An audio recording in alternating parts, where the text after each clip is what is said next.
Olá, amigos, salve Maria. Com o agravamento da crise em toda a igreja, a perseguição aos bons sacerdotes não para de aumentar. O alvo da vez, infelizmente, tem sido o padre François Costa, que recebeu uma nota do seu próprio cardeal, o cardeal Paulo César Costa. Uma nota tão contraditória que, felizmente, ela acaba de ser refutada pelo querido Padre François Costa, e nós vamos, nesse vídeo aqui, comentar alguns dos trechos da resposta do Padre François, cuja resposta na íntegra estará na descrição de nosso vídeo. Mas vamos lá. Estou envolvido numa polêmica. Essa polêmica foi provocada pela nota pastoral de Sua Eminência Reverendíssimo o Cardeal Paulo César, Arcebispo de Brasília, cuja nota do dia 10 de julho de 2026 expunha o meu caso e o caso da Capela Santo Atanásio. Para começar, conto um caso histórico. Tarso é a cidade da Cilícia na qual nasceu São Paulo. Nesta cidade, no século IV, havia um bispo que era herege. Ele era ariano, ou seja, ele tinha se juntado às ideias do padre Ário, por isso arianos, e essa heresia negava a divindade de nosso Senhor. Então, aqui no início do vídeo, nós colocamos a contextualização do Padre François Costa, a carta emitida pelo cardeal de Brasília. E aí o Padre François Costa ele começa então a falar sobre aquela que tinha sido a maior crise da história da igreja, a crise ariana, até o início do século XX. Mas vamos continuar.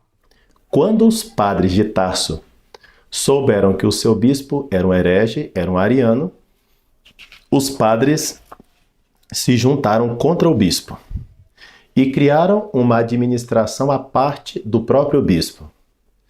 Quando os bispos Santo Atanásio e São Basílio ficaram sabendo que os padres estavam fazendo isso contra o bispo, em lugar de apoiar o bispo herege, apoiaram os padres. Exatamente. Bispos santos como Atanásio, Basílio, Martinho de Tours e tantos outros sofriam pelos eleitos, porque era muito melhor defender a fé católica do que guardar a comunhão com os hereges. Esses bispos santos sofriam pelos eleitos, conforme aquilo que está na segunda carta de São Paulo a Timóteo, no capítulo 2, no versículo 10, Omnia sustineo propter electos, que significa tudo suporto pelos eleitos. Por sinal, este é o lema de Dom Paulo César, cardeal arcebispo de Brasília. Então, o Padre François, nesse trecho aqui, ele fala bastante da ideia da crise ariana, que foi, como eu disse, a maior crise da igreja até o início do século XX. Quem quiser saber mais sobre essas confusões, esses grandes desafios que a igreja esteve submetida nos 20 primeiros séculos de história, basta ler o livro que nós publicamos, a coleção do padre Alfredo Sanz, A História da Igreja, cujo subtítulo é A Barca e as Tempestades. Por quê? Porque essa história da igreja está dividida em 10 grandes crises pelas quais a Igreja Católica precisou passar pela história. E há uma frase que está nessa coleção que é famosíssima, que é a frase de São Jerônimo, no qual ele diz: o orbe inteiro gemeu e se surpreendeu ao ver-se ariano. Porque essa heresia de Ário, que negava a divindade de nosso Jesus Cristo, ela contaminou grande parte do clero, a tal ponto que Santo Atanásio, que foi o grande responsável por destruir essa heresia, foi excomungado mais de uma vez, inclusive pelo Santo Padre. Enfrentou exílio e todos os tipos de perseguições. E eu acho interessante levantar a bola da crise ariana. Por quê? Porque todos os católicos hoje conservadores, quando olham para a crise ariana, normalmente eles falam: não, se eu tivesse lá no tempo de Santo Atanásio de Ário, é óbvio que eu estaria do lado de Santo Atanásio. Então, esse tipo de argumento nós vemos a todo o momento. Ora, nós estamos numa época ainda mais grave do que aquela do século IV e V, e que exige também essa decisão. E, no entanto, todas as pessoas que dizem que estariam do lado de Santo Atanásio contra Ário, hoje, grande parte delas está do lado de Ário contra Santo Atanásio. Estão, às vezes de forma inconsciente, comprando as ideias de Ário. E de forma ainda muito mais grave, porque Ário ele só negava um ponto da fé. Hoje em dia, se negam quase todos os pontos da fé. E não é um bispo, 2 bispos, é a maioria dos bispos. Então, vejamos aqui a continuação. Diferentemente dos bispos atuais, não somente não defendem a fé católica, mas muitos trabalham contra a fé católica. Apenas alguns exemplos. Cardeal Fernandes, do Dicastério para a Doutrina da Fé, já se opôs aos títulos de corredenção e de medianeira de todas as graças da Virgem Maria. O mesmo cardeal autoriza as bênçãos a pares de pessoas. Gente, é muito grave. É sempre bom reforçar isso.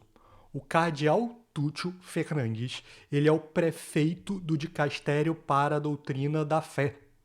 Isso é como se fosse o principal ministério da igreja na história. Então, se a gente fosse fazer uma comparação com o poder político, o que é um dicastério? É como se fosse um ministério da igreja. Ele é o responsável por velar pela doutrina da fé. E, no entanto, o que ele faz? Um documento para a bênção de pares gays. E nada acontece. Pelo contrário, a cada semana que passa, a sensação que a gente tem é que ele tem mais poder em Roma. Antes fosse só ele. Essas coisas não são católicas. Outro exemplo, o cardeal Olerich, de Luxemburgo, defende a ordenação de mulheres. Cardeal defendendo ordenação de mulheres. Algo que nós já sabemos, pelo menos pelo magistério ordinário universal, que a igreja não tem a capacidade de conferir a ordenação às mulheres. Ou seja, se um bispo fizer todo o rito de ordenação, aquela mulher vai continuar sendo leiga. E, no entanto, vários cardeais da igreja hoje defendem a ordenação de mulheres contra a doutrina da igreja e nada acontece. Outro exemplo, o cardeal Marx, de Munique, é contra o celibato, mas isso não é católico. Até o cardeal Paulo César, quando aconteceu aqueles ritos de macumba numa paróquia em 2022 e novamente em 2023 na catedral, apenas transmitiu uma nota bastante conciliadora. Então vejam, até o próprio cardeal da Arquidiocese de Brasília tem macumba, praticamente, dentro das suas igrejas e ele não faz nada. Por que ele foi tão pronto, teve uma prontidão tão abismante para perseguir o padre François Costa, mas quando acontecem abusos litúrgicos, que são sacrilégios, que ofendem a Deus profundamente, ele não faz nada. Então, pessoal, é preciso que nós desenvolvamos esse senso católico, que nós reflitamos sobre a gravidade dessas coisas. Um cardeal que não faz nada quando acontecem abusos na sua arquidiocese, mas que persegue um sacerdote só porque ele quer ser católico. 2 pesos e 2 medidas. Para o mal, toda liberdade. Para o bem, toda perseguição. Lembro que em um desses casos eu denunciei e, no entanto, recebi uma ligação por parte da Cúria Arquidiocesana falando para eu retirar o meu vídeo. Será que essas pessoas tudo sustentam pelos eleitos? Posso dizer mais. Quando, em 2024, coloquei no Missal Romano uns textos em latim que apenas traduziam os textos em português, fui denunciado para a Conferência Nacional dos Bispos do Brasil, a CNBB, E Dom Paulo César, reconhecendo que eu era um bom padre, pelo menos assim eu entendi que ele reconheceu, no entanto, não foi capaz de me defender perante a CNBB, tive que me retirar da paróquia Senhor Bom Jesus. Então aqui não tem como nós não lembrarmos da própria experiência do Centro Dom Bosco. Porque o padre François Costa, então ele faz uma denúncia pública a um problema ocorrido na arquidiocese e quem vira o grande problema instantaneamente foi quem cometeu o abuso, quem cometeu o sacrilégio, não é quem denuncia. Então nós mostramos no filme que produzimos, Porque Lutamos, como várias vezes nós viemos a público para falar de problemas acontecidos na Arquidiocese do Rio de Janeiro. Nenhuma decisão era tomada para inibir esses abusos e quem era perseguido cada vez mais a cada denúncia, o Centro Dom Bosco. Então quem se lembra a Copa CDB vai se lembrar como nós denunciamos as missas pseudo-afros, as peças Hare Krishnas com homens semi-pelados dentro de igrejas, como nós fomos perseguidos só por queremos rezar uma missa pela conversão dos protestantes. Então foram casos e mais casos nos quais, de repente, o problema não era o padre que ia contra a fé, mas o Centro Dom Bosco por tentar defender a fé. Então, nós entendemos muito bem que o padre François Costa passou, porque nós também passamos. E todos aqueles que querem defender a fé no Brasil hoje também vão passar. Pessoal, por que vocês não veem padre nenhum hoje em dia defendendo a fé publicamente nas redes sociais? Por quê? Porque se esse padre começar a defender a fé publicamente e a falar contra os abusos, na hora o bispo vem e o destrói. Então vejam aí. E sempre aquela coisa política, porque aí o cardeal fala para o padre François Costa, não o padre François Costa, o senhor é um bom sacerdote, mas ao mesmo tempo o retira da paróquia. Ou seja, no vocabulário, no dicionário, para mim isso é, no mínimo, frouxidão. Então, a crise da igreja, ela é gigantesca. E se nada acontece com os maus, o que acontece com os bons? Punições sobre punições. Sofrem tudo pelos eleitos? Parece que não. Assustou-nos muito quando o Papa Francisco recebeu a Pachamama no Vaticano e quando aceitou-se a colocar uma imagem de Martinho Lutero também no Vaticano.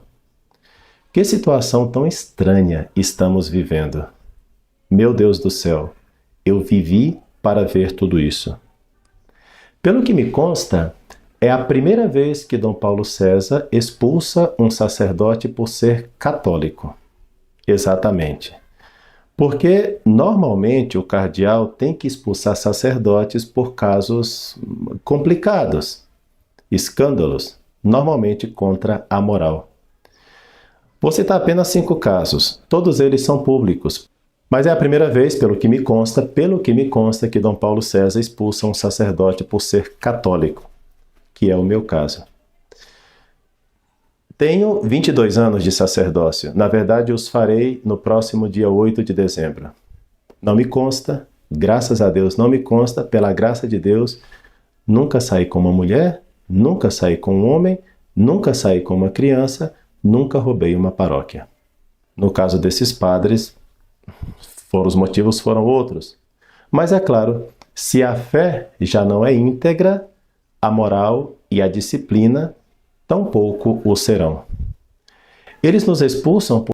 Então aí está o último trechinho que eu queria mostrar do padre François Costa, da sua resposta, que ele chega a citar nominalmente 5 sacerdotes que sofreram restrições por causa de denúncias de abuso de todos os tipos. E é claro que esse tipo de coisa tende a se multiplicar cada vez mais. Por quê? Porque se esses padres não têm mais fé, não acreditam mais nos 10 mandamentos, não acreditam mais em inferno, não acreditam mais em oração, jejum e penitência, não acreditam mais em guardar os olhares, em se proteger de ir a locais inconvenientes. Tanto é assim que na Arquidiocese do Rio, os bispos até se reúnem para homenagear Carnaval. Então é o caos completo. E o que nós vemos aqui? Nós precisamos entender, ler essas coisas a partir de uma perspectiva sobrenatural, porque os catecismos mostram que um dos grandes pré-requisitos para a vinda do anticristo e depois para a segunda vinda de Cristo é justamente o cenário de uma grande apostasia, de uma perseguição cada vez maior. E a quantidade de livros que fala sobre isso é gigantesca. O padre Emanuel André, por exemplo, no seu livro A Igreja Católica, ele vai dizer que os destinos da Igreja na Terra são uma reprodução da vida e paixão de nosso Senhor Jesus Cristo. Ou seja, assim como nosso Senhor sofreu a paixão, assim também a Igreja Católica deve passar por esse período de grave crise, esse período de apostasia, que em outro dos seus livros, O Drama do Fim dos Tempos, ele mostra muito bem. Por exemplo, o que ele vai dizer? Que a apostasia começou em Lutero e Calvino. Ela se chama a Revolução, que é a insurreição do homem contra Deus e seu Cristo. Ela tem como fórmula o laicismo, que é a eliminação de Deus e seu Cristo. As sociedades secretas, obstinadas em descristianizar a França, tirando-lhe todos os elementos sobrenaturais, só tem um fim: selar a apostasia definitiva e preparar as vias para o homem do pecado. Então ele fala aqui de como o protestantismo e a Revolução Francesa visam preparar o terreno para a vinda do anticristo. E o Concílio Vaticano II abre as portas para o protestantismo pelo ecumenismo e para o liberalismo pelo diálogo interreligioso e o Estado laico, a tal ponto que o cardeal Sweynings vai dizer que o Concílio Vaticano II foi o 1789 dentro da Igreja, ou seja, foi a Revolução Francesa dentro da Igreja. Continua o padre Emanuel André. Os cristãos atrasarão o advento do homem do pecado. Toda a luta da hora presente está, pois, concentrada aí. Deixaremos, sim ou não, nós os batizados, que se consuma a apostasia que trará em pouco tempo o anticristo. Então, quando o padre François Costa e outros sacerdotes pelo Brasil resistem a essa onda de apostasia que vem, o que eles acabam fazendo na prática, em certo sentido, de acordo com o padre Emanuel André, atrasando o advento do anticristo. E aí o que o padre Emanuel André vai dizer sobre esses tempos, né? Citando São Gregório Magno no seu Moralia. O poder dos milagres será retirado, a graça das curas arrebatada, a profecia desaparecerá. Os ensinamentos da doutrina se calarão. Os ensinamentos da doutrina se calarão. Hoje nós vemos cardeais como o cardeal de Brasília fazendo pouco caso de sacrilégio em suas igrejas. De cardeais como o cardeal Radcliffe fazendo uma santa missa em homenagem a 50 anos de casados, entre aspas, de um casal gay, uma bodas de ouro gay. E nada acontece. Continua o Santo Doutor. Os prodígios milagrosos cessarão. Isso não quer dizer que não haverá mais nada disso, mas todos esses sinais não brilharão mais. Neste estado de humilhação da igreja, que é o estado que nós vivemos hoje, crescerá a recompensa dos bons, que se prenderão a ela, tendo em vista somente os bens celestes. Então, parabéns aqui ao padre François Costa por resistir, em nome da igreja, em nome da fé, a essa crise ariana elevada à 10ª potência. Por fim, eu peço que vocês coloquem o comentário no vídeo aqui, o que vocês acharam dessa fala do padre François Costa. Vamos deixar links tanto para o pronunciamento do padre François Costa quanto para o filme do Santo Dom Bosco, que conta todo esse aumento de percepção da crise que nós tivemos, que é o Porquê Lutamos. E peço mais uma vez, deixe o seu comentário aqui, porque eu sempre leio o que vocês acharam de cada vídeo nosso. Muito obrigado a todos que nos assistiram até aqui. Até o próximo vídeo e que viva Cristo Rei!